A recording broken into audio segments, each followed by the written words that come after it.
buka kedua tanganmu kata kau. Ku kan terbang tinggi di awan bersamamu, bersamamu dalam kemuliaan sebab firman-Mu. Kami percaya teguh menopang. Bukan aman di dalam-Mu Tuhan. Bukan terbang tinggi di awan, oh bersamamu dalam kemuliaan sebab firman-Mu teguh menopang.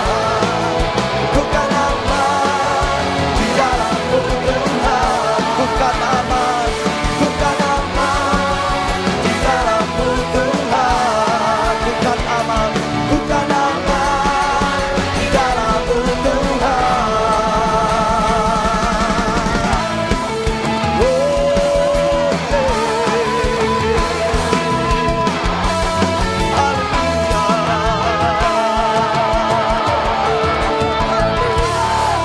berikan sorak-sorai kemuliaan bagi Tuhan kita. Sebelum duduk kasihkan salam kanan kirimu, katakan engkau aman bersama dengan Tuhan. Amin, amin. Silakan duduk kembali Bapak Ibu Saudaraku.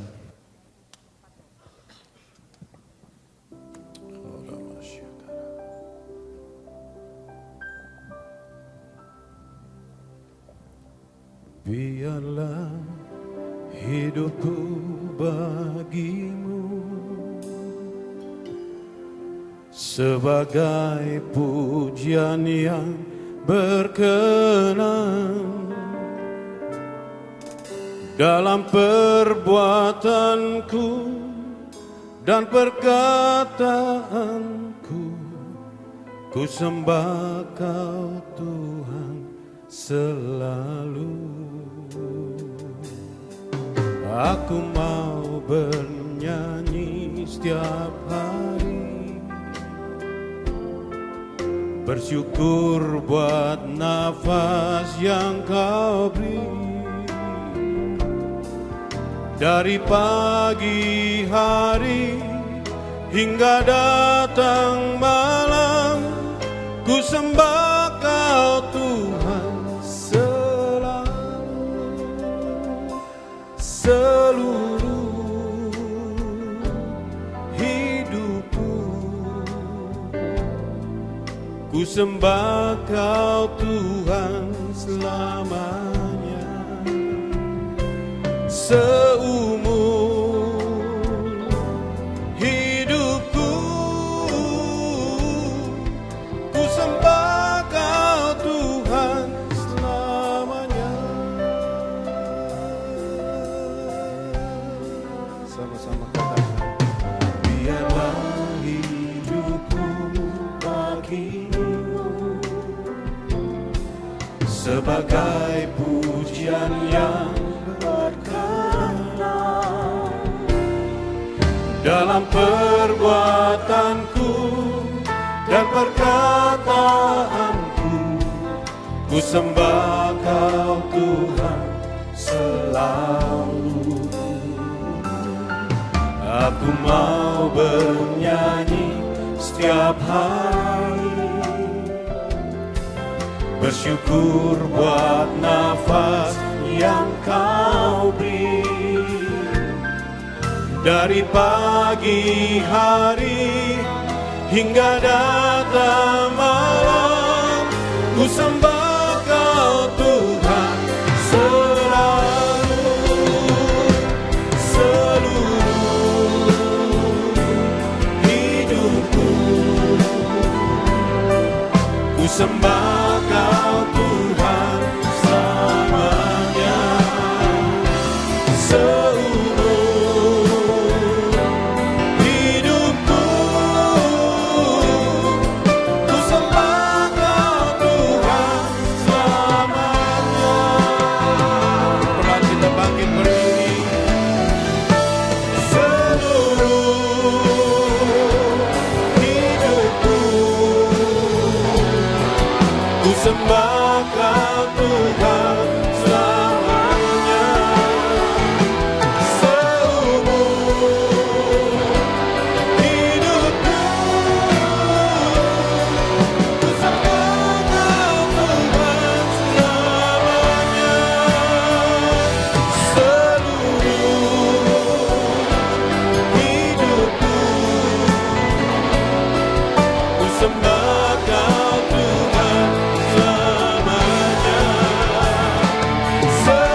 Berbahagialah orang yang lapar dan haus akan kebenaran, mereka yang akan dipuaskan.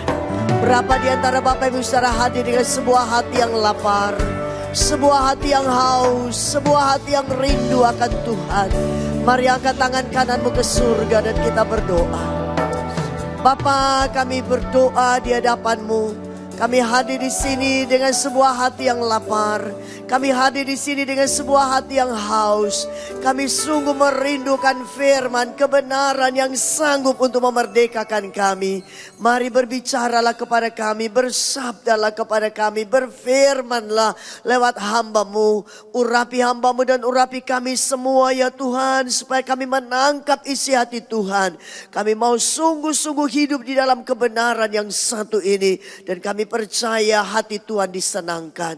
Kami menyerahkan pemberitaan ini sepenuhnya dalam pimpinan Roh Kudus. Di dalam nama Yesus kami berdoa, kami mau terima firman Tuhan. Haleluya, yang siap bersama saya katakan amin. Beri kemuliaan sekali lagi. Silakan duduk. Shalom. Yang lebih seru ya, shalom. Puji Tuhan. Berapa siap diberkati firman? Mari lambai-lambaikan tangan. Ya, beri kemuliaan sekali lagi bagi Tuhan. Haleluya. Alkitab mengkisahkan kepada kita sekalian bahwa Yesus bersama dengan murid-murid naik perahu menyeberang danau. Tapi tiba-tiba ada angin topan dan ombak menyembur begitu luar biasa. Air masuk ke dalam perahu. Perahu itu nyaris tenggelam. Mungkin murid-murid mencoba untuk menimba keluar, tapi lebih banyak yang masuk. Dan akhirnya mereka sama sekali tak mampu mengatasi badai dan topan tersebut. Dan mereka pergi ke buritan di mana Yesus sedang tidur. Dan mereka berkata, "Guru, tidakkah engkau peduli kita binasa?" Yesus bangun. Dia pergi ke tepi perahu. Dia menghardik angin. Diam, tenanglah. Seketika, angin itu jadi reda. Danau itu jadi teduh sekali.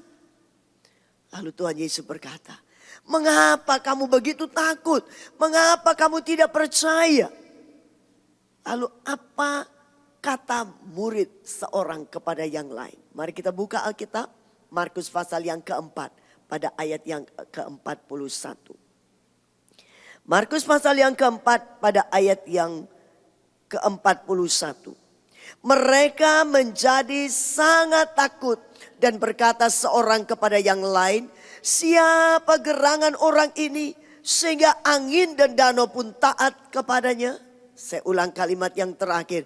Siapa gerangan orang ini sehingga angin dan danau pun taat kepadanya?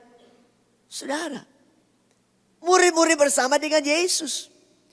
Tetapi mereka tidak kenal siapa Yesus. Sampai di antara mereka ada pertanyaan, siapa gerangan orang ini? Ada beberapa pengenalan. Ada orang mengenal Yesus dari catatan sejarah. Dia lahir di Bethlehem, dia mati di Bukit Golgota. Ada yang mengenal dari penyelidikan kitab suci. Lebih detail ditulisnya tentang kehidupan Yesus. Tetapi Injil Yohanes mengatakan orang tidak menerima kehidupan hanya dengan menyelidiki kitab suci. Kecuali mereka datang dan terima Yesus secara pribadi di dalam kehidupan mereka. Nah, ada pengenalan yang lain. Yaitu pengenalan secara lahiriah, secara daging. Ketika Yesus memproklamikan dirinya, "Akulah jalan, kebenaran, dan hidup. Tidak seorang sampai kepada Bapa kalau tidak melalui aku." Lalu Filipus berkata, "Tunjukkanlah Bapa itu kepada kami dan itu cukup bagi kami." Apa kata Yesus? "Pus, Filipus, telah sekian lama engkau bersama-sama dengan aku, tapi engkau tidak mengenal aku. Bukankah kalau engkau melihat aku, engkau melihat Bapa? Karena aku ada di dalam Bapa dan Bapa ada di dalam aku." Kemudian ketika Yesus sampai di Kaisarea Filipi, dia juga bertanya kepada murid-murid, "Menurut kata orang, siapa aku ini?" Lalu mereka menjawab, ada yang berkata engkau Yohanes Pembaptis, ada yang mengatakan engkau Elia, ada yang mengatakan engkau Yeremia, ada yang mengatakan engkau salah seorang dari nabi. Kemudian Yesus melanjutkan, itu menurut kata orang. Menurut kamu siapa aku ini? Petrus menjawab, engkau Mesias, anak Allah yang hidup.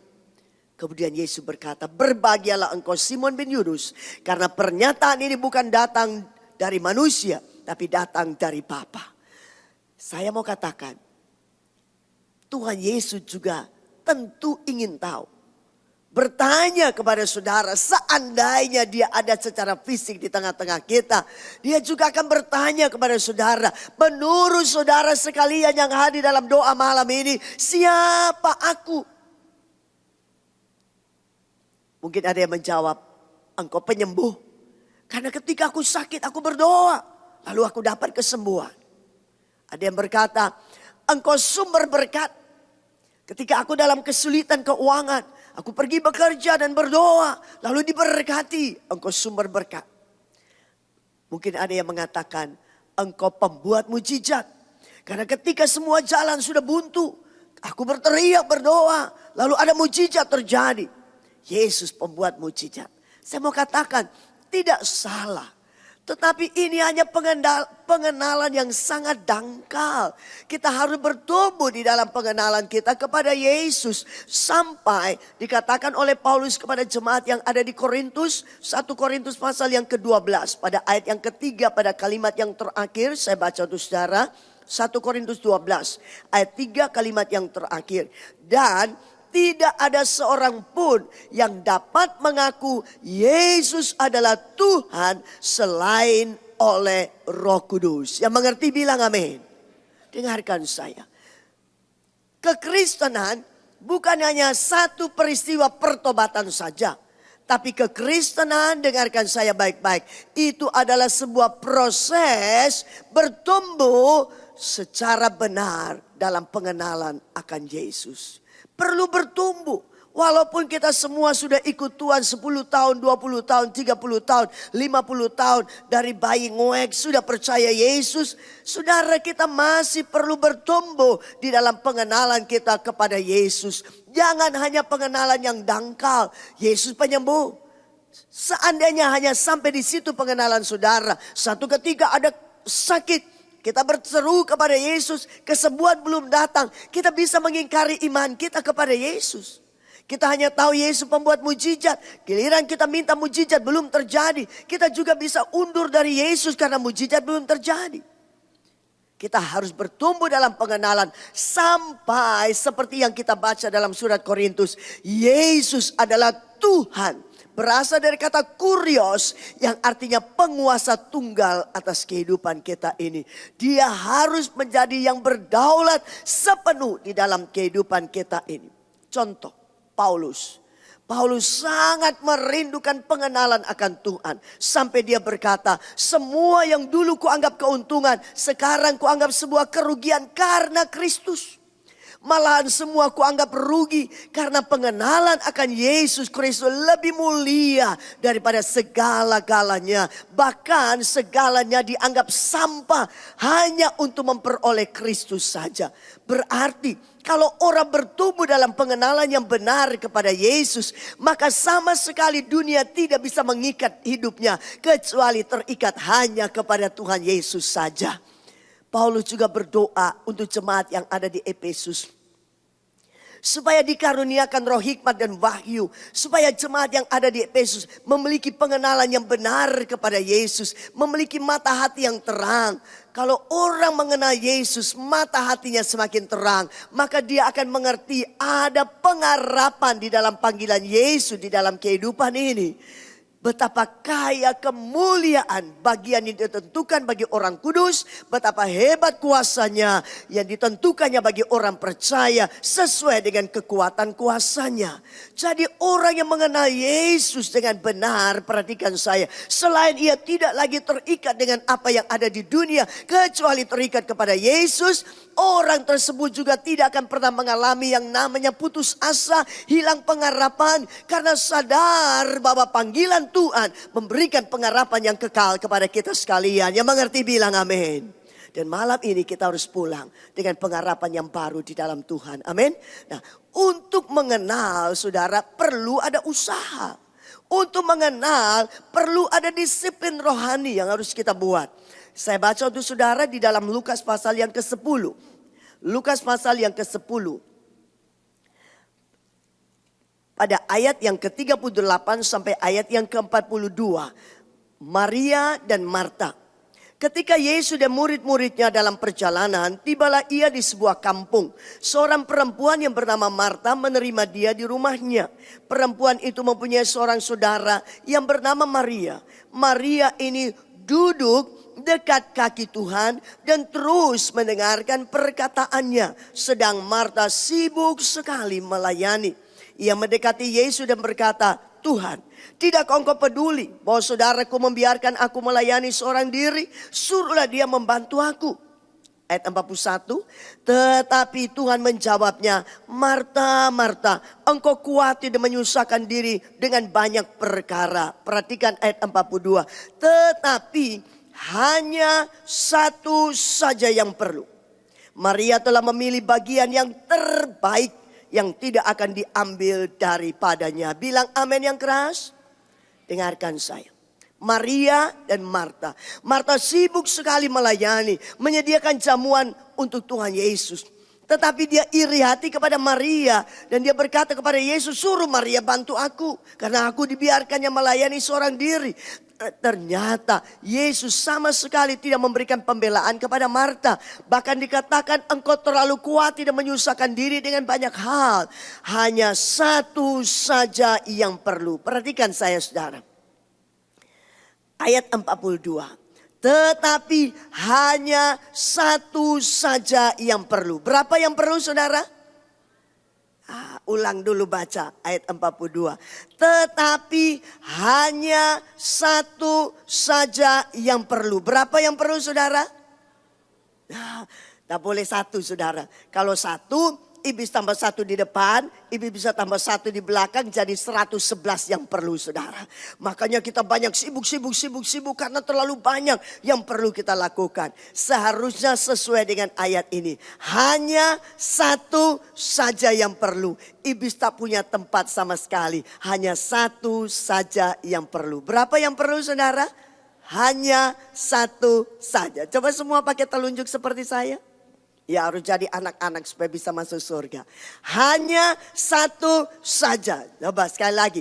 Hanya satu saja. Berapa yang perlu? Ya beri kemuliaan dulu bagi Tuhan. Hanya satu saja yang perlu. Apakah itu? Ayat 39 mengatakan. Maria duduk dekat kaki Tuhan. Kemudian terus mendengarkan perkataan Tuhan. Seperti sebuah uang logam dengan dua sisi. Satu dengan yang lain tak boleh saling meninggalkan. Duduk dekat kaki Tuhan. Itulah berdoa. Tapi dengarkan saya saudara. Berdoa bukan berdoa mencari tangan Tuhan untuk menolong. Itu tak perlu didisiplin saudara. Ketika kita dalam kesulitan pasti kita teriak, Yesus tolong. Seperti Petrus mau tenggelam. Yesus tolong. Ini doa wong kepepet saudara. Ini doa mengagetkan Yesus. Yang saya maksudkan di sini. Disiplin rohani. Doa mencari wajah Tuhan. Mazmur 27 ayat 8. Pemazmur Daud berkata begini. Firman-Mu berkata, carilah wajahku. Maka wajahmu ku cari ya Tuhan.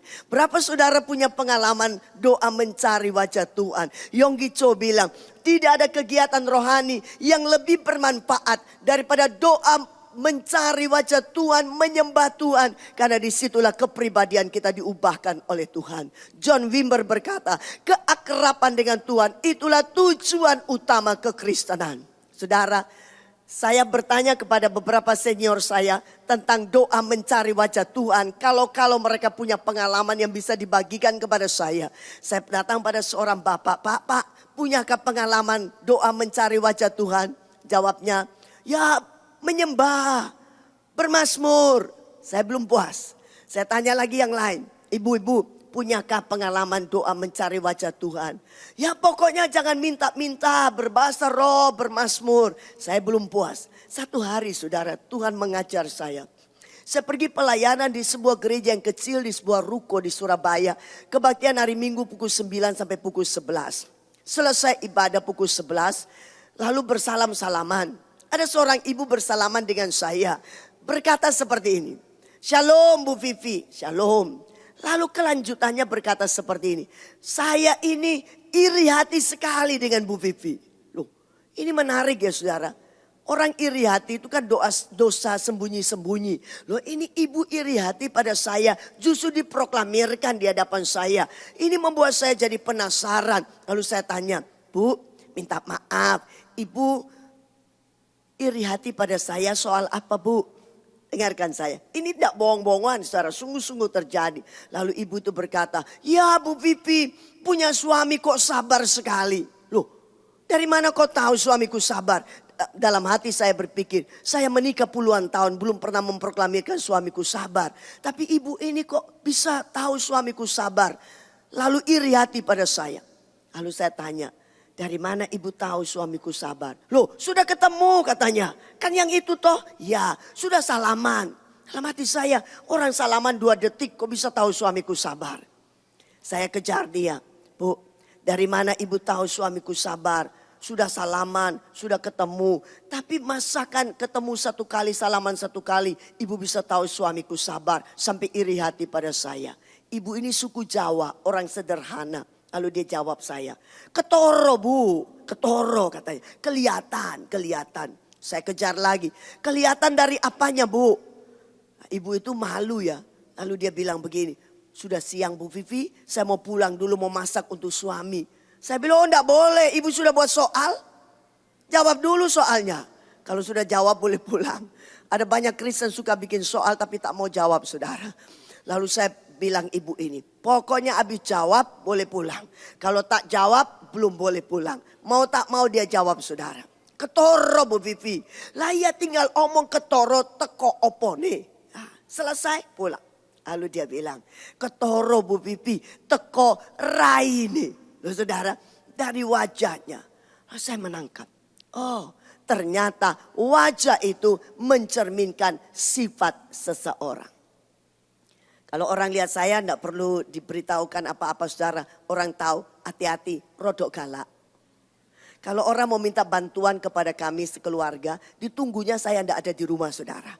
Ditunggu sampai saya tak ada di rumah. Suaminya saja, wonge sabar, suka nolong.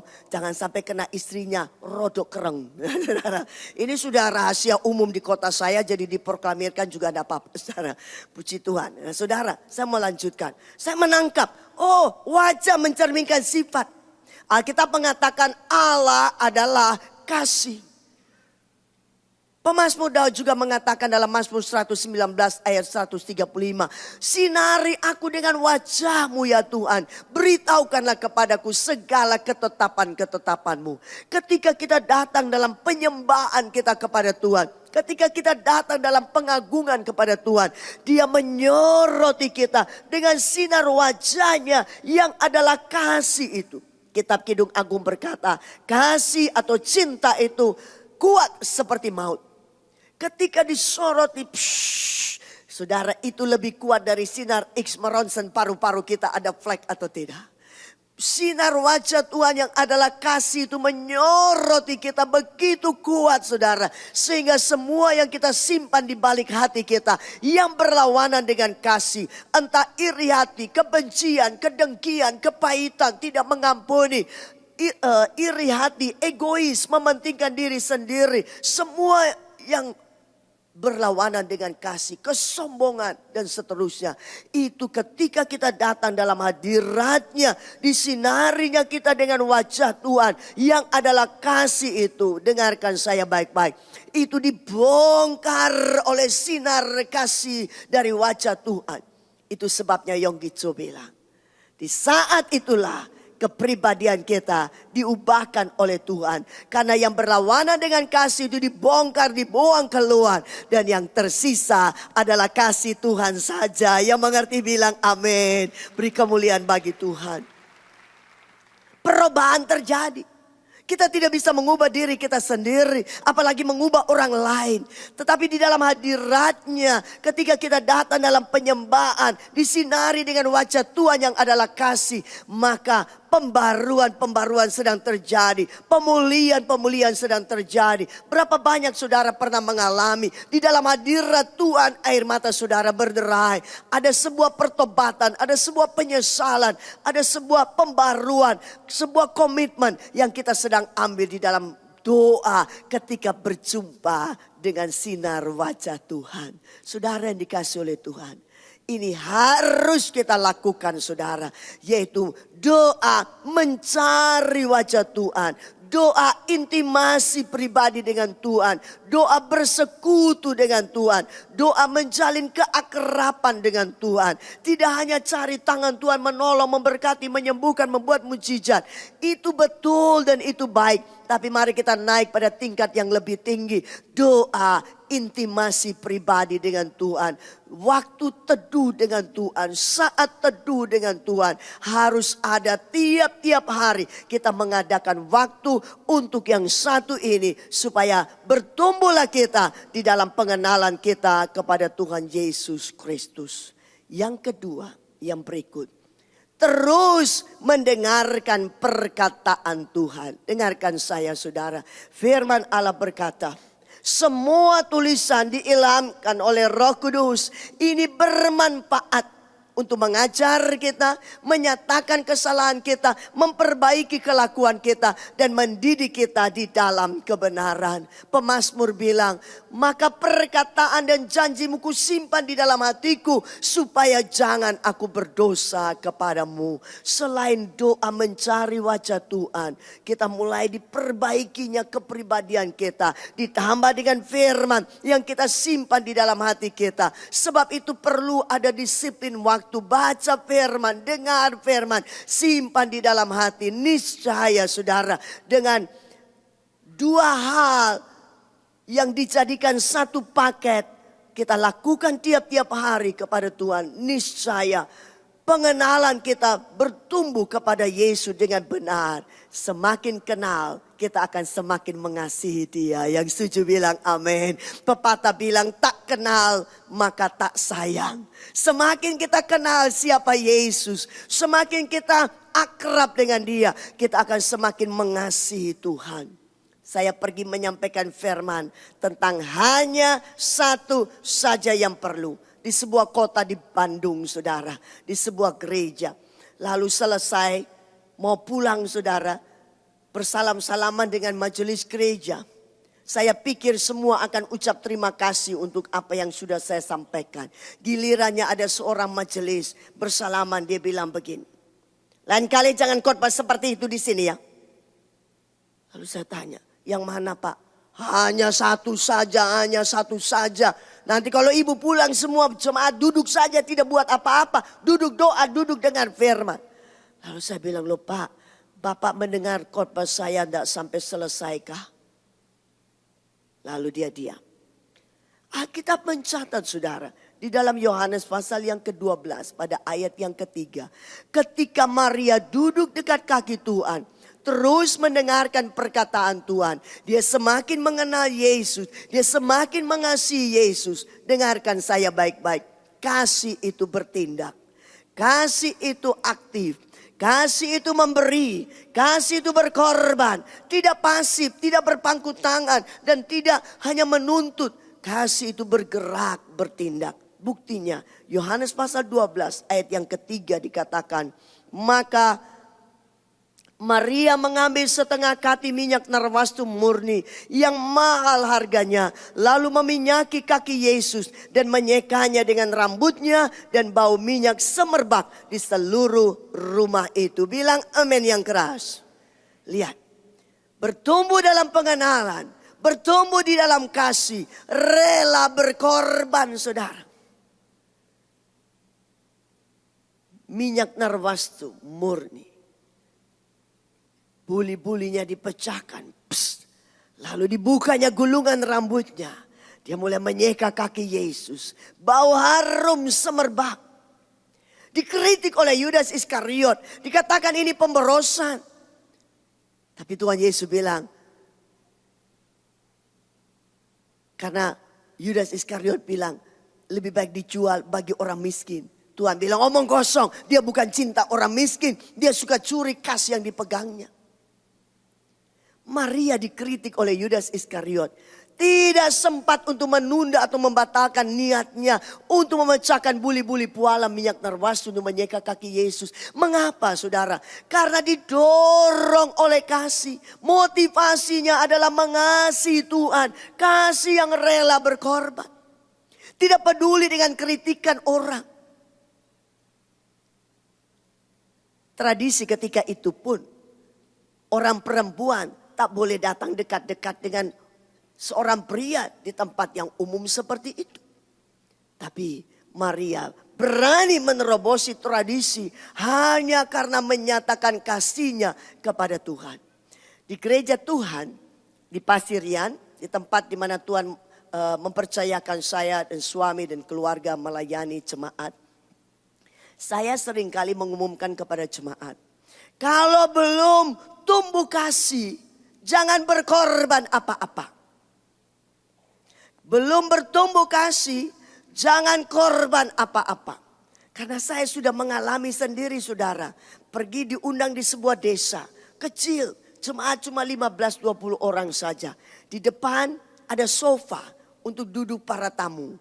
Lalu sesudah itu jemaat duduk pada bangku kayu tanpa sandaran. Saya berpikir agak mencolok perbedaannya. Tapi bagus juga untuk jemaat yang suka ngantuk.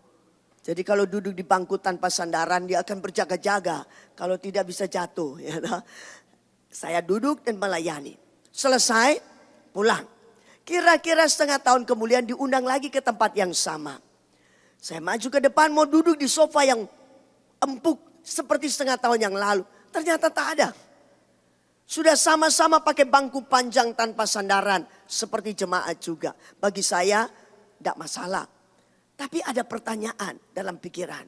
Di mana gerangan sofa yang empuk itu? Giliran sesudah pelayanan diajak makan di pastori. Lalu saya iseng saja tanya pada Pak Gembala. Pak, setengah tahun yang lalu saya datang duduk di sofa empuk. Sekarang kok enggak ada sofanya. Kemana gerangan dibawanya? Langsung pendeta itu wajahnya merah padam. Lalu dia bilang, maaf Tante Vivi. Yang kasih sofa, orangnya pindah gereja, sofanya dibawa balik. Saudara, betul ini terjadi. Ke tempat yang lain lagi, tadinya ada keyboard, main tunggal untuk mengiringi jemaat menyanyi. Giliran datang lagi, keyboardnya tidak ada, cuma pakai gitar yang kopongan itu, jreng, gitar akustik saja. Lalu ku tanya mana keyboardnya. Orangnya pindah gereja, keyboardnya dibawa pulang. Saudara yang dikasih oleh Tuhan. Saya dalam hati berpikir. Kalau nyumbang kusen saudara. Itu bongkar gereja saudara. Saya larang jemaat jangan berkorban sebelum tumbuh kasih. Maria berkorban karena kasih. Sebab itu dikritik pun tak mempan. Tradisi pun diterobosinya. Dan saudara mau tahu. Dia sangat dibela oleh Tuhan. Saya percaya semua kita yang mengiring Tuhan. Kepingin dapat pembelaan dari Tuhan. Yang setuju bilang amin yang keras. Nah ini harus dilakukan.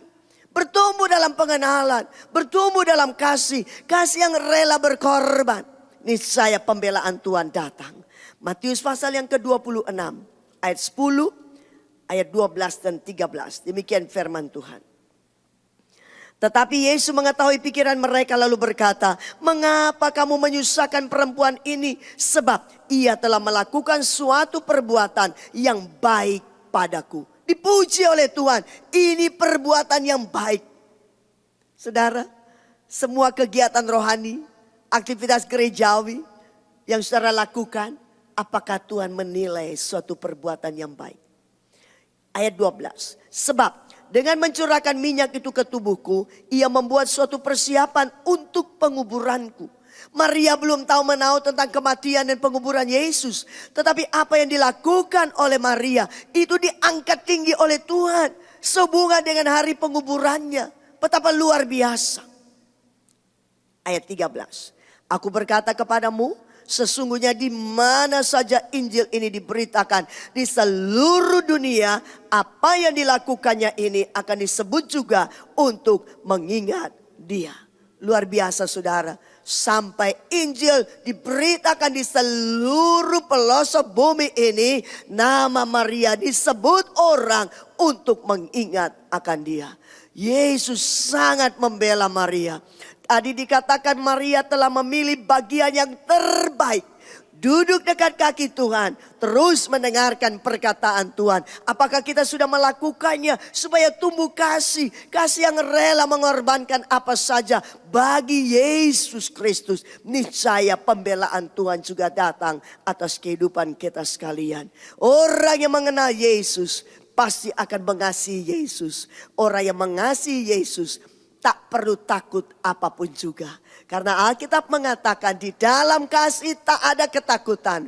Kasih yang sempurna itu melenyapkan segala ketakutan. Kita akan meninggalkan tahun 2013, memasuki tahun 2014.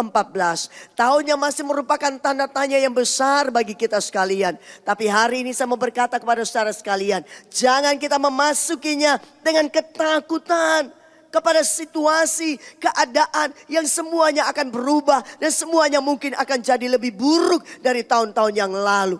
Tapi mari bertumbuhlah dalam pengenalan kepada Yesus dengan benar. Jadikan Yesus Tuhan penguasa atas kehidupan kita. Niscaya kita tak perlu takut apapun juga. Karena penyertaannya sempurna atas kehidupan kita. Pembelaannya juga akan nyata dalam kehidupan kita. Seperti dia bela Maria, dia akan bela kita sekalian. Beri kemuliaan yang meriah bagi Tuhan. Saudara, Roma pasal yang ke-8 ayat 32.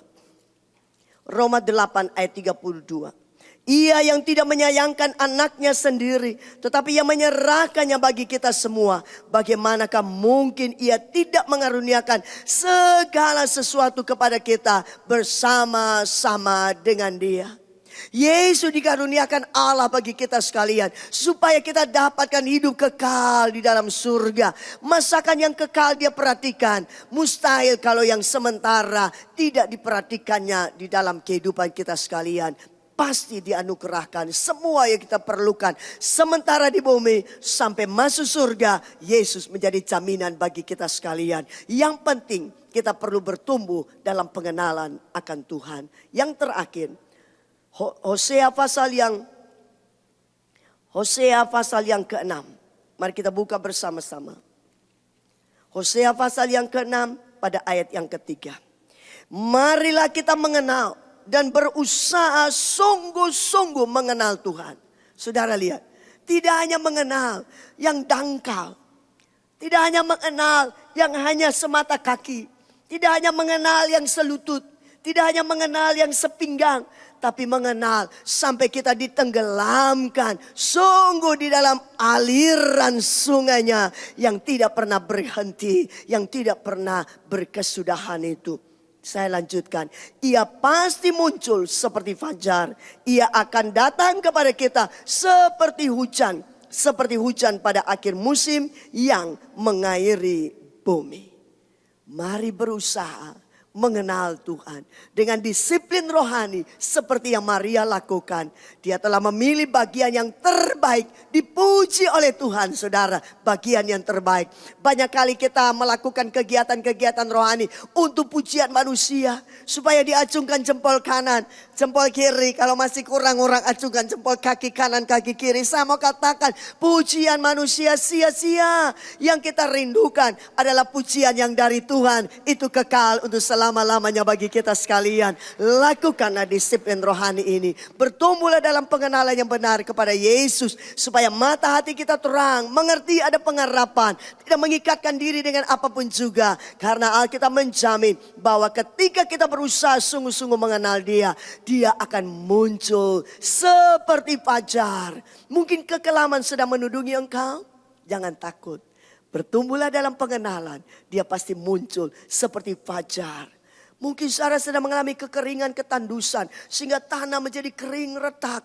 Tapi ketika kita berusaha sungguh-sungguh dalam pengenalan akan Tuhan, Dia pasti datang kepada kita bagaikan hujan yang akan membasahi bumi. Segala ketandusan, kekeringan, keretakan itu akan dipulihkan oleh Tuhan. Saya akan mengakhiri dengan sebuah ilustrasi.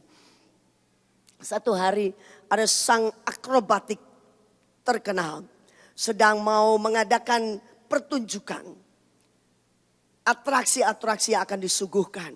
Dia mencoba untuk mengundang para penonton. Dia berkata, saksikanlah, saksikanlah. Saya membentangkan seutas tali untuk menyeberangi air terjun Niagara ini. Saya akan berjalan di atas seutas tali tersebut. Dan sungguh saudara, dia mulai berjalan, meniti seutas tali, menyeberangi air terjun Niagara. Penonton mulai berkumpul dan tepuk tangan. Oh, mereka sangat memberikan aplaus yang luar biasa, antusias dan semangat. Hidup akrobatik. Adegan yang kedua, atraksi yang kedua. Saya akan menyeberang lagi, tidak sendiri. Saya akan membawa sebuah kereta dorong. Dan sungguh dia bisa melakukan itu dengan sangat cermat. Semua orang tepuk tangan lagi. Hidup akrobatik, hidup akrobatik. Engkau tak ada duanya di dunia. Yang ketiga, dia berkata, saya akan melanjutkan atraksi ini dengan membawa kereta dorong ke seberang lagi. Tapi tidak kosongan. Ada yang menumpang di atasnya. Percayakah saudara bahwa saya bisa membawa seorang penumpang untuk menyeberangi air terjun Niagara di atas seutas tali ini? Penonton yang sudah sedari tadi melihat kemahirannya, semua berteriak, percaya, percaya, percaya. Giliran sang akrobatik turun, mendapati salah seorang bapak yang tadinya bilang percaya dengan begitu bersemangat. Dia bilang, Pak, tadi bapak bilang percaya, mari bapak yang naik dan duduk di atas kereta tersebut dan saya akan mendorongnya. Langsung pucat bapak dan berkata, maaf Pak akrobatik, dokter bilang saya punya sakit jantung, tak boleh naik tinggi-tinggi. Nah jadi saudara, dia pergi mendapatkan bapak yang lain lagi. Yang tadinya semangat percaya. Mari Pak, bapak bilang percaya, mari duduk dan ku dorong ke seberang. Bapak itu berkata, maaf Pak akrobatik, istriku sedang hamil tua, sudah waktunya mau melahirkan, saya harus segera pulang. Saudara, semua yang ditawarkan tak mau. Muncul seorang laki-laki, muda, tampan, belum menikah. Dia bilang saya. Lalu duduklah dia di atas kereta dorong. Sang akrobatik mendorong. Semua tahan napas. Semua rasanya begitu takut. Kalau jatuh eman-eman belum menikah. Ganteng lagi. Setelah sampai di seberang. Semua bertembing sorak. Hidup akrobatik, hidup akrobatik. Engkau tak ada duanya. Tak ada yang dapat disamakan dengan kemahiran. Wartawan datang mendapatkan anak muda yang begitu berani duduk di atas kereta dorong. Namanya siapa? Lalu usianya berapa? Kemudian pekerjaannya apa? Giliran alamatnya di mana? Disebutkannya alamat. Kok sama dengan sang akrobatik? Lalu wartawan berkata, emangnya kamu tinggal dengan akrobatik? Ada hubungan apa kau dengan sang akrobatik? Anak muda itu menjawab, sang akrobatik itu adalah bapakku sendiri. Aku kenal bapakku, aku lihat dia berlatih, aku tahu dia mahir. Aku juga yakin dia tak mungkin mencelakakan aku anaknya. Sebab itu aku berani duduk di atas kereta dorong itu.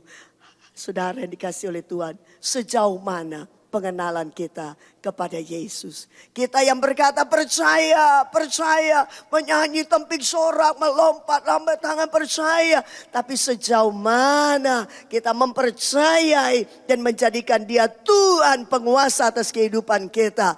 Mari saudara bertumbuhlah dalam pengenalan yang benar kepada Yesus. Supaya engkau semakin mengasihi dia. Engkau semakin hidup berserah kepada Tuhan. Supaya tidak ada roh ketakutan yang menguasai kehidupan kita kecuali iman, harap, dan kasih kita yang bertumbuh dan membawa kita memasuki tahun yang baru bersama-sama dengan Tuhan yang namanya Immanuel, penyertaannya sempurna di dalam kehidupan kita sekalian. Haleluya. Amin.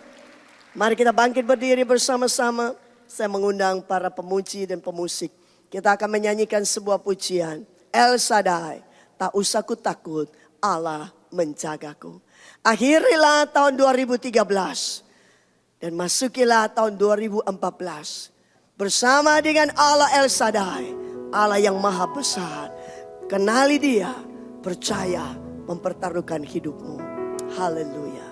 Tak usah ku takut, Allah menjagaku. Amin. Tak usah ku bimbang, Haleluya. Yesus peliharaku.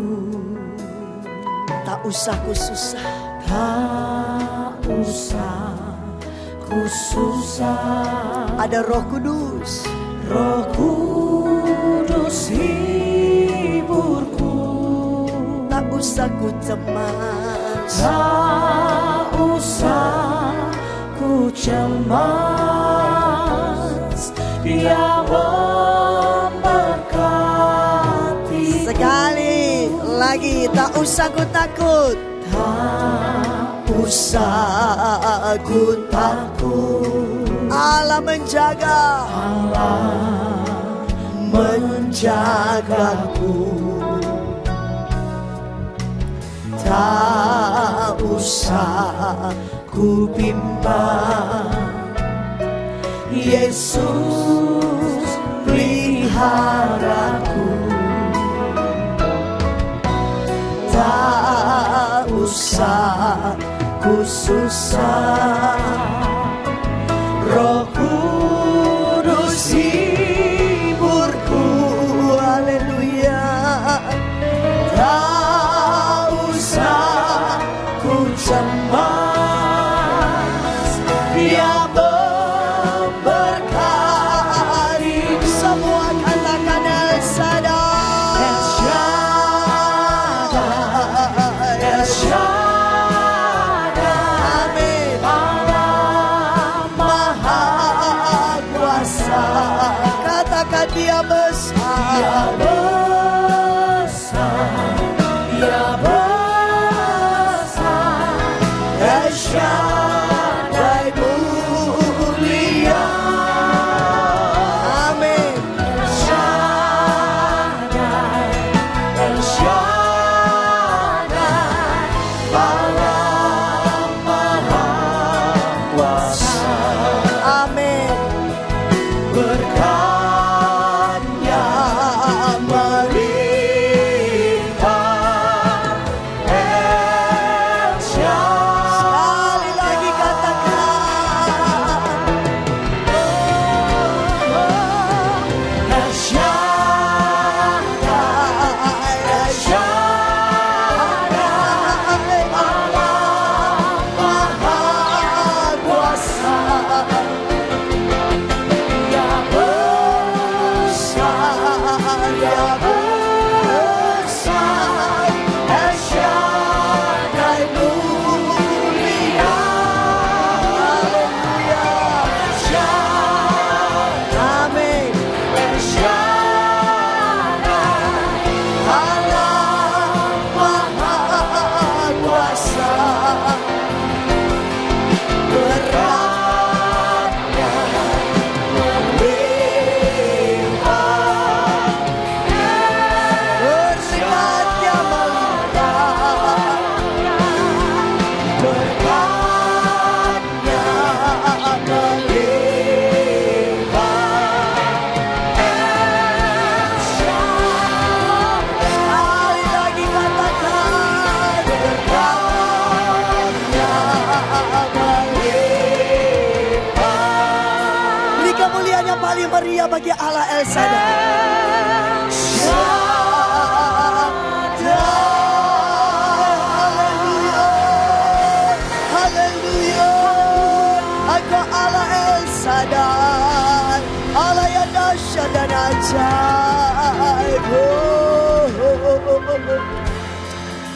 yang meresponi firman. Maria memilih bagian yang terbaik yang tidak diambil orang daripadanya, yaitu duduk dekat kaki Tuhan, terus mendengarkan perkataan Tuhan. Berapa saudara ambil komitmen ini? Angkat tangan kananmu. Bapa, kami angkat tangan kanan kami di hadapan-Mu. Sekian tahun kami ikut Engkau. Kami tidak mau memiliki pengenalan yang dangkal saja. Kami mau bertumbuh dalam pengenalan kami akan Engkau. Sampai kami jadikan Engkau Tuhan penguasa atas hidup kami. Bertatalah di hati kami. Memerintahlah atas hidup kami. Kami menaklukkan keakuan kami. Kami menaklukkan ego kami. Dan biarlah Engkau Raja di atas segala raja. Yang menguasai seluruh hidup kami. Yang berdaulat atas hidup kami. Yang memerintah atas hidup kami. Sehingga kami tak perlu takut apapun juga. Pengenalan kami bertumbuh. Kasih kami bertumbuh. Dan di dalam kasih tak ada ketakutan. Kami akan meninggalkan tahun 2013. Kami akan berkata selamat tinggal tahun 2013. Kami akan berkata selamat datang tahun 2014. Kami akan memasukinya dengan pengenalan yang benar kepada Yesus. Kami akan bertumbuh dalam kasih kami kepada Engkau. Tak ada yang akan menakutkan kami ya Tuhan. Karena penyertaan-Mu sempurna atas kami. Terima kasih Tuhan. Engkau menjamin kami sekarang sampai masuk surga. Engkau menjamin kami sekarang sampai selama-lamanya. Dari dunia sampai dalam kekekalan. Di dalam nama Yesus kami bersyukur dan berdoa. Haleluya. Semua yang diberkati katakan amin. Beri kemuliaan yang meriah. Lebih meriah bagi Yesus. Silakan duduk. Tuhan memberkati.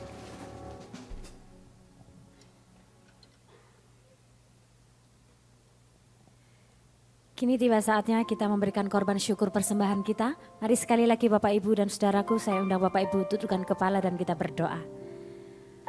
Kami mengucap syukur Tuhan untuk malam hari ini, untuk kebenaran firman yang sudah Tuhan berikan atas hidup kami. Kami percaya Roh Kudus Engkau menolong kami untuk boleh melakukan firman-Mu dalam kehidupan kami. Terima kasih Tuhan Yesus. Kami berdoa untuk hamba-Mu yang sudah menyampaikan firman di tempat ini.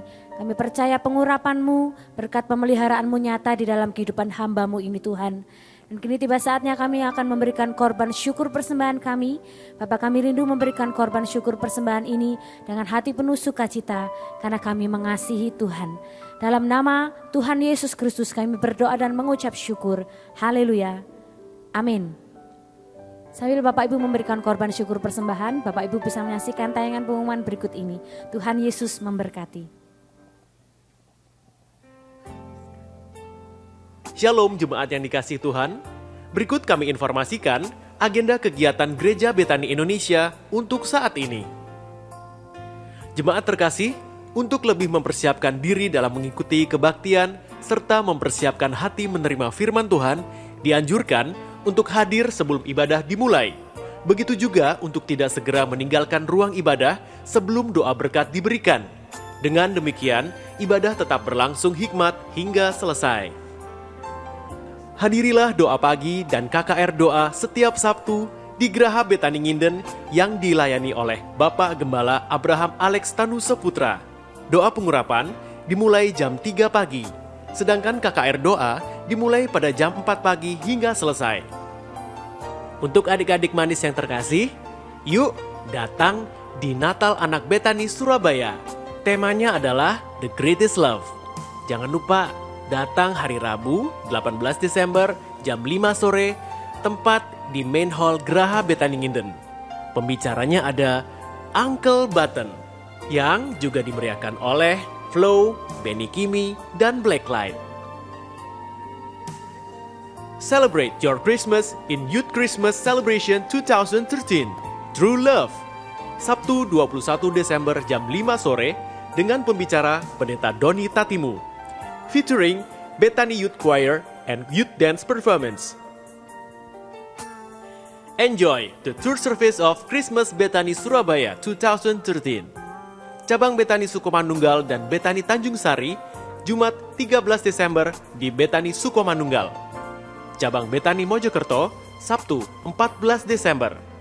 Cabang Betani Juanda, Senin 16 Desember di Gedung TKI Jalan Raya Juanda. Cabang Betani Citraland dan Betani Gunung Sari, Rabu 18 Desember di Betani Citraland. Cabang Betani Tunjungan City Siola pada hari Jumat 20 Desember. Dan Natal Diaken Betani Sekota diadakan hari Selasa 7 Januari 2014 di Betani Manyar.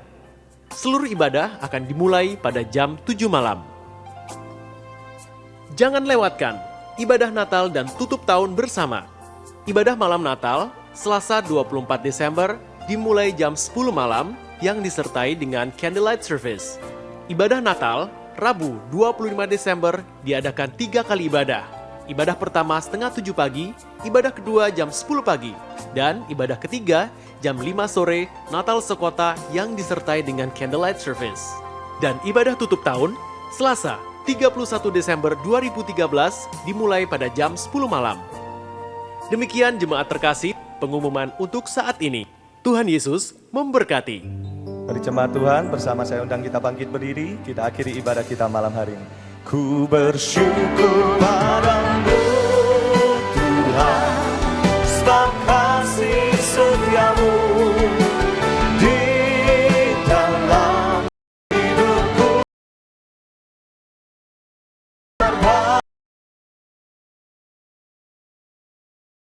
Aku ku memujimu.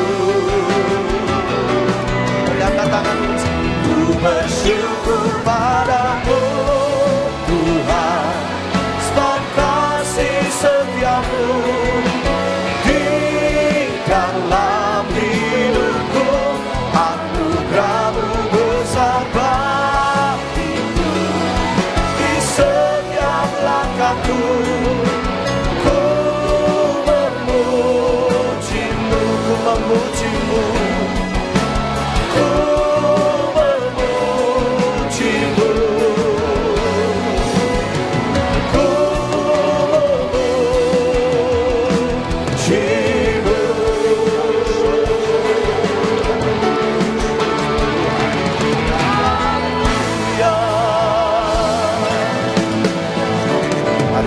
Sama-sama kita angkat kedua tangan kita di Bapa Takaya Rana Masih. Jemaat yang dikasihi Tuhan, terimalah anugerah rahmat daripada Bapa, kasihnya dalam Yesus, kekuatan kuasanya dalam rohnya yang kudus, untuk terus menaungi, membimbing, menyertai dan memberkati kita semua sepanjang malam ini hingga Maranatha Yesus datang, bahkan sampai selama-lamanya. Dalam nama Yesus, semua yang percaya bersama-sama dengan saya berkata, amin. Selamat malam, Tuhan Yesus sertai saudara semua.